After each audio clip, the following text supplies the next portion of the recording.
ए बिट्टू, ए बिट्टू, बहरा हो गया क्या? अरे अरे दादी, आ रहा हूँ आ रहा हूँ। अरे कहाँ है तेरे दोस्त? कहानी नहीं सुनेंगे? अरे जा। अरे 2 मिनट रुको, मैं अभी बुला के लेके आता हूँ।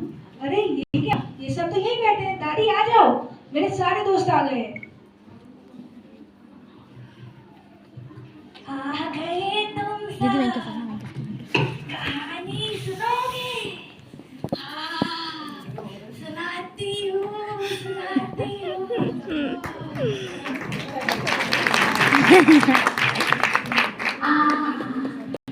बहुत बूढ़ी हो गई हूँ, घुटने भी कुछ साथ नहीं देते, लेकिन मेरी याददाश्त एकदम बढ़िया है।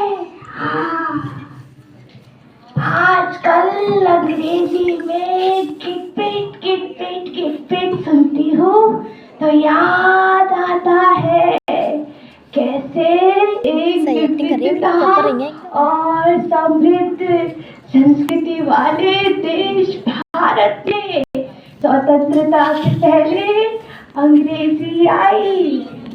तो बात उन दिनों की है जब अंग्रेज मैकॉल है अपने कुछ चालाक साथियों के साथ भारत में अंग्रेजी लाना चाहता था। वो चाहता था कि हम भारतीय अंग्रेजी सीखकर उसकी बाबूगिरी करें। हाँ, बाबूगिरी। एक बड़े कमरे में वो अपने उन चालाक साथियों के साथ षड्यंत्र रच रहा था। वो कह रहा था, Gentlemen, we have before us a grand opportunity to reshape this vast land. The key to progress lies in introducing the English language as a medium of instruction and governance. But sir, the Indians have their own language and scripts. Why impose ours upon them? Because, my dear chap, English is not just a language. It's a weapon of civilization, the means to unlock the secret of Western knowledge, and might I add, our superior biscuit recipes. Quite right, sir. Nothing says progress like a perfectly baked scone. But how do we convince them to give up their native tongues? Simple. We create a class of Indians who are almost like us. A class of Babus, educated, loyal, and eager to serve the empire. So, Babus who can have flaws in English, argue in English, and naturally complain about weather in English? Precisely, and perhaps even Babus who can recite Shakespeare while sipping tea at 4 o'clock sharp. And dare I say, who can discuss cricket scores over cucumber sandwiches? Absolutely. Cricket shall be the new religion after the empire, of course. But sir, will they be taught the finer points of pronouncing Worcestershire? That, gentlemen, is the ultimate test of Englishness. If they can say Worcestershire without certain, well, we'll know we have succeeded. So will we start with him? Pardon, Sahib, I prefer chai. All in good time. For now, let us proceed with the plan. We establish English language schools and universities, incentives for those who embrace the language, perhaps a medal for the first babu to rhyme orange. And we shall translate Indian classics into English. That will keep them feeling cultural, while we control them. A strategic mix of fluttery and flummery. Precisely, gentlemen, let us not only educate India, but elevate it into our own image. To the Babus of tomorrow, may they be fluent, fashionable, and forever grateful. Hear, hear, and they may never learn how to say no to the empire.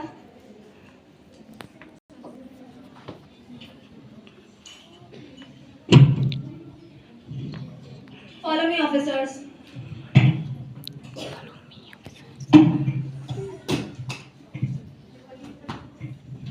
उन चालाक अंग्रेजों ने षड्यंत्र तो बहुत अच्छा रचा था, लेकिन हम भारतीयों ने उनको सफल नहीं होने दिया। हमने अपनी सूझबूझ और एकता से उन्हें अपने देश से भगा दिया।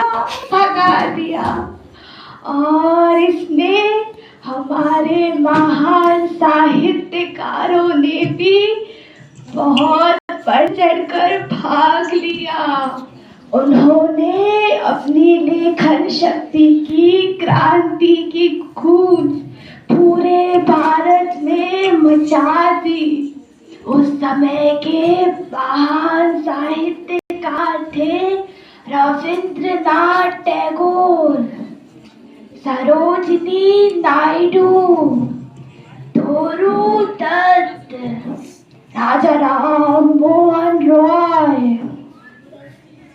दीन बंधु मित्र, माइकल मधुसूदन दत्त, टेरोजियो, श्री अरबिंदो और रमेश चंद्र दत्त एक बड़े पुस्तकालय में वे सब अपने महान कार्यों की चर्चा कर रहे थे। वो कह रहे थे, Friends, English is like the twinkling half light, half shadow. As I said, if you cry because the sun has gone out of your life, your tears will prevent you from seeing the stars. Ravindranath, you have done it again. But let me add, if you cry too much, not only you will miss the stars, but also drown the poor casuarina tree. Toru keeps talking about. Careful, Sarojini. I am very attached to that tree. As I wrote in our casuarina tree. Dear is the casuarina to my soul. Beneath it we have played, though years may roll. But yes, Ravindranath, no drowning my tree. Swim indeed, Toru, but if the English tide threatens to sweep us away, we must awaken our own shores. As I wrote, half of my country, let me strike the string. Though if someone else strikes it out of tune, I have no choice but to ask for my harp or just glare at them. Delosio, glaring might work for you, but I did suggest something more constructive. Remember, learn everything that is good from others, but bring in it and in your own way absorb it. Do not become others. Take their harp, take their strings, but make sure the tune is unmistakably Indian or at least add a tabla for a flavor. Spoken like a true Sri Aurobindo-ji. Though if anyone dares add a tabla to my sonnets, I might be tempted to retaliate with an off-key sitar. Oh, Madhusudhan, don't tempt me.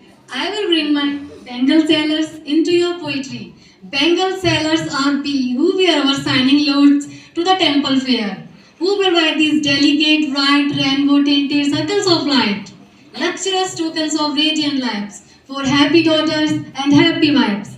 Wouldn't there live up your verses, bangles and tablas everywhere? Sarojini, if you start adding bangles and tablas, I will have to rewrite Nil Darpan as a musical. And trust me, the British wouldn't find indigo plantation half as threatening if the workers started breaking into song. But what a spectacle it would be. I can see it now. A reformer like me, waltzing in with the harmonium, singing Vande Mataram, while persuading everyone to give up their outdated customs. Raja Ram Mohan Roy, that might actually work. Perhaps we can call it the Enlightenment Express, a musical journey. And all, make sure it ends with a grand final. Learn from others, dance to your own tune. Just remember, on ones allowed to trip over their dhotis during the performance. भले ही सबने अपनी रचनाएं अंग्रेजी में की, लेकिन उनका भाव भारतीय था। भाषा से कुछ नहीं होता, भाव अच्छा होना चाहिए। हमारे साहित्यकारों ने अंग्रेजी भाषा के माध्यम से हमारे देश में एक नई क्रांति की शुरुआत की थी। फिर कुछ समय बाद हमें आज़ादी मिल गई थी। कितना अच्छा था वो आज़ादी का सूरज देखना, अपने वतन में आज़ादी की सांस लेना और इस स्वतंत्र भारत का इन बूढ़ी आंखों से विकास देखना। अब तो हम आजाद हैं। हमारे लेखक भी अब अंग्रेजी भाषा के माध्यम से हमारी संस्कृति को आगे बढ़ाते हैं। कक्षाओं में साहित्य की बातें होती है और सीमा मैडम जैसी होनहार शिक्षिका अंग्रेजी भाषा के माध्यम से बच्चों को हमारे साहित्य की विशेषताएं बताती है।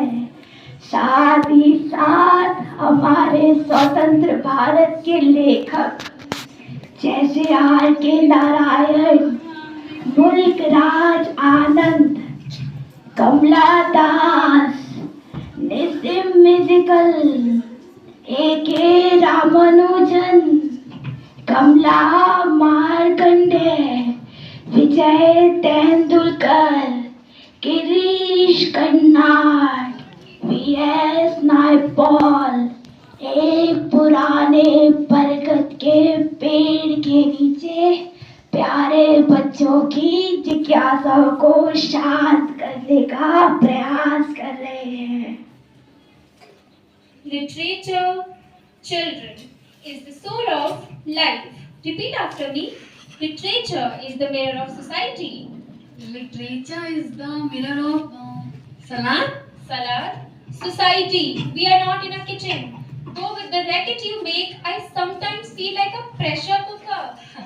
Ma'am, can't we just call it stories? Mirror of society sounds so serious. Stories. Yes, but good stories. Not the kind you tell your parents when you forget your homework. Speaking of good stories, tell me, who wrote the guide? R.K. Narayan, ma'am. Correct. And what is it about? A guide? Who guides? Close enough. But if Narayan heard that, he might write a sequel called The Teacher Who Shied. Children, writing is like a walk through Malgudi. You observe, listen, and tell the stories of everyone's life. Sometimes it's a guide journey, other times it's a man waiting for a bus, which, knowing Indian buses, might take an entire hour. And let me tell you this, I've come to the conclusion that nothing in the world can be hidden or suppressed. All such attempts are like holding an umbrella to conceal the sun. An umbrella for the sun? That sounds silly. It does, doesn't it? But still people try to hide the truth. As writer, it's our job to point that out. Even we have to use umbrellas to do it.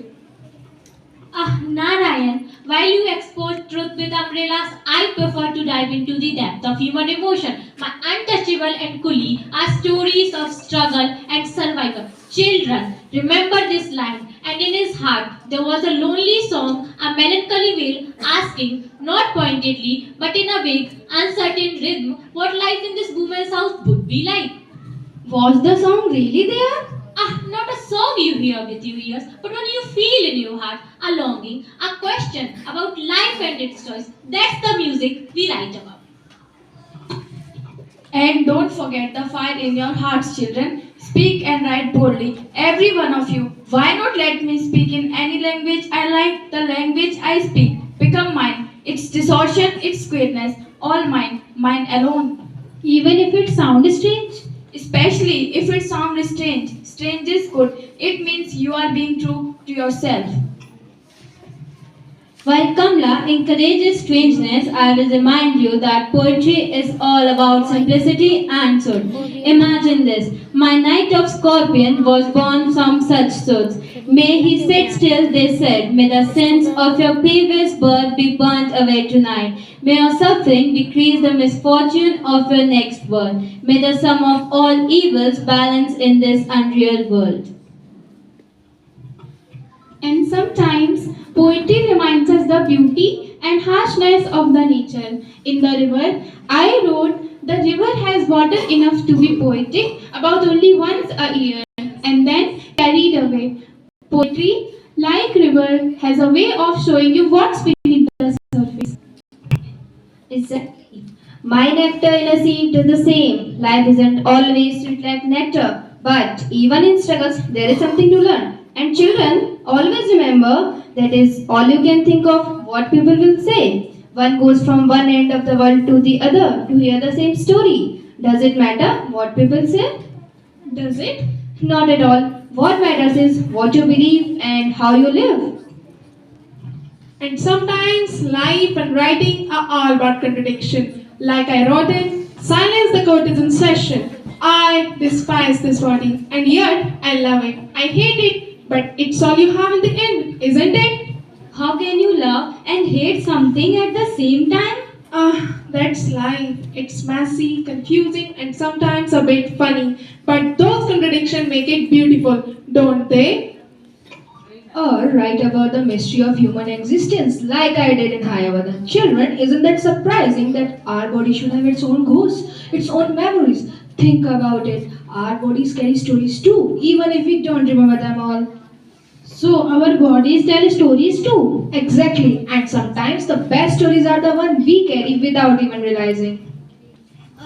But don't limit yourself to just one place. Travel, observe, and then write. From Trinidad to India, my works reflect the chaos and beauty of many worlds. But as you know, children, home is, I suppose, just a child's idea. A house at night, a lamp in the house, a place to feel safe.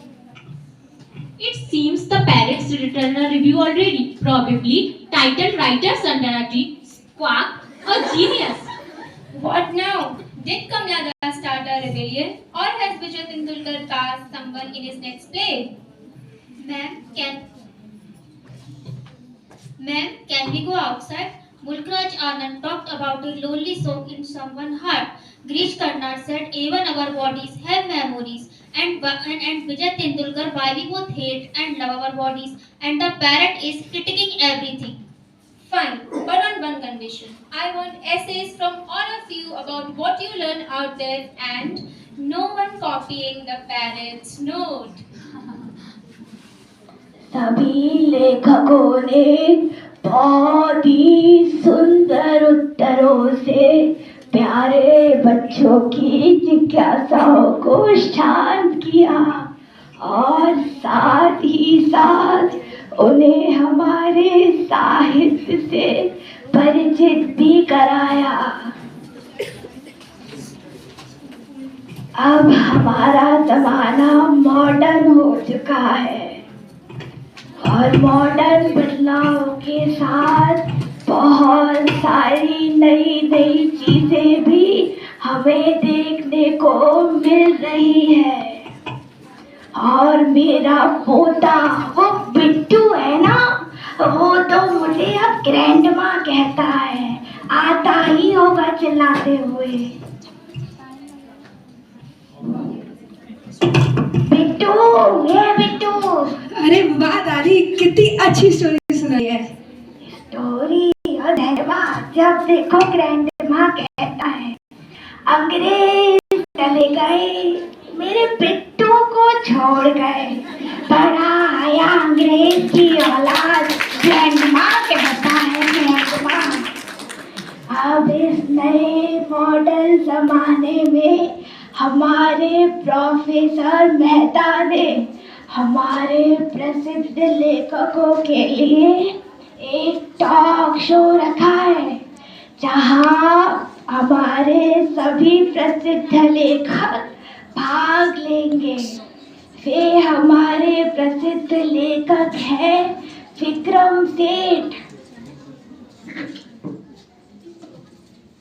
Mahesh Dattani, Arundhati Roy, Amitabh Ghosh, Jhumpa लहरी, निरंजना रॉय, पंकज मिश्रा, अमित चौधरी, अभिषेक मजुमदार और Kiran Desai.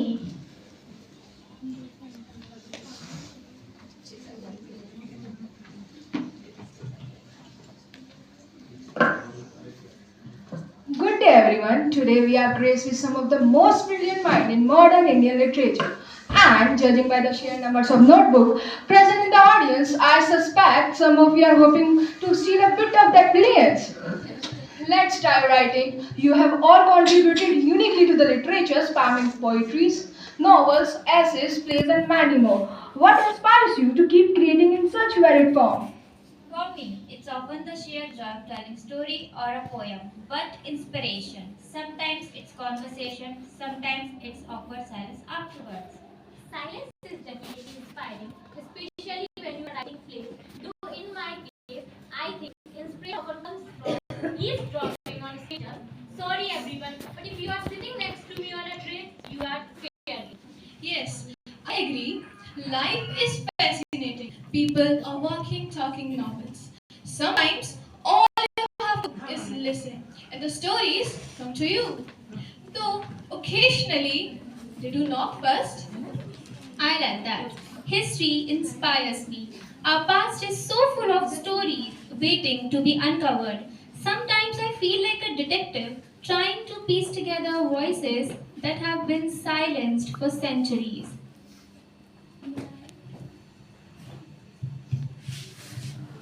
I, on the other hand, often feel like a thief stealing snippets of family gossip or details from the news or the antics of my cat.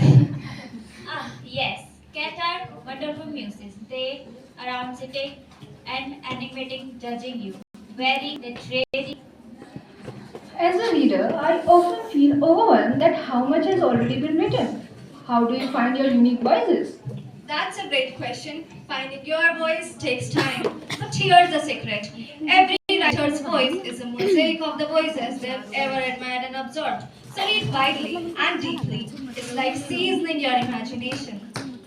Exactly. And don't stress about being completely original. What matters is authenticity. Even if you are telling a story that's been told before, your perspective makes it new.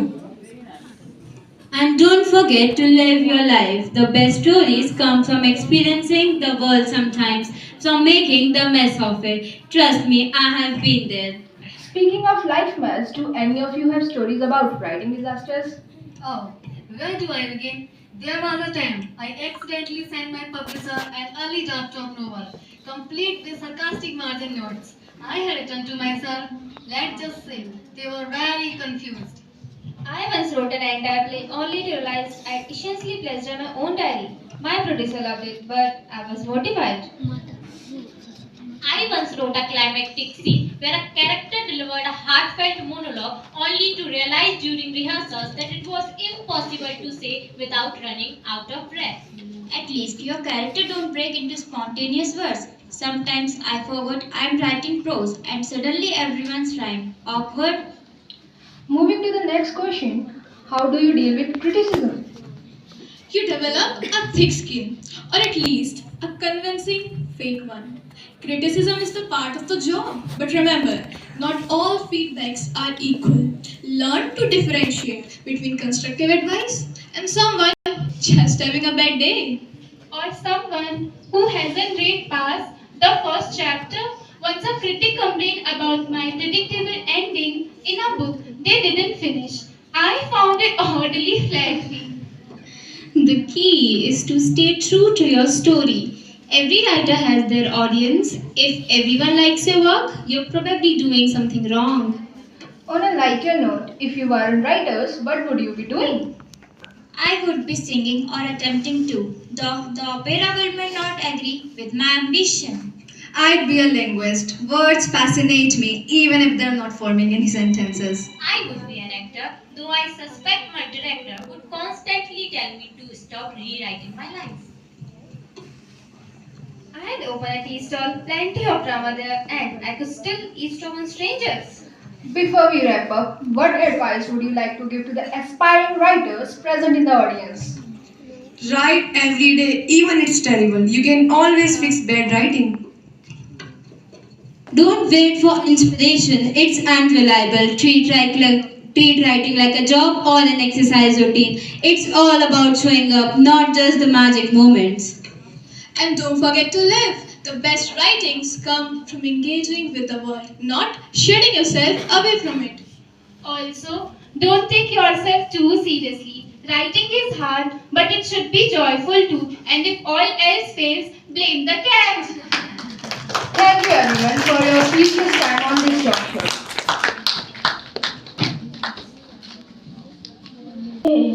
कैसे हमारे प्रसिद्ध लेखकों ने स्वतंत्रता के साथ इस talk show में अपनी बात रखी, क्योंकि अब हमारा भारत स्वतंत्र हो गया है और अब तो हमारे माननीय प्रधानमंत्री श्री नरेंद्र मोदी जी भी हमारे भारत की सफलता में लगे हुए हैं। एनईपी जैसे नए कार्यक्रमों को जो सबसे पहले हमारे मध्य प्रदेश में लागू हुआ, हमारे प्रधानमंत्री जी ने हमारी सफलता की गति को बढ़ा दिया है। अब मैं संतुष्ट हूँ कि हमारे बच्चे एक विकसित देश का हिस्सा है और इस विकसित देश में अपना योगदान दे रहे हैं। अब मैं चलती हूँ, फिर आएगी दादी एक नई कहानी के साथ।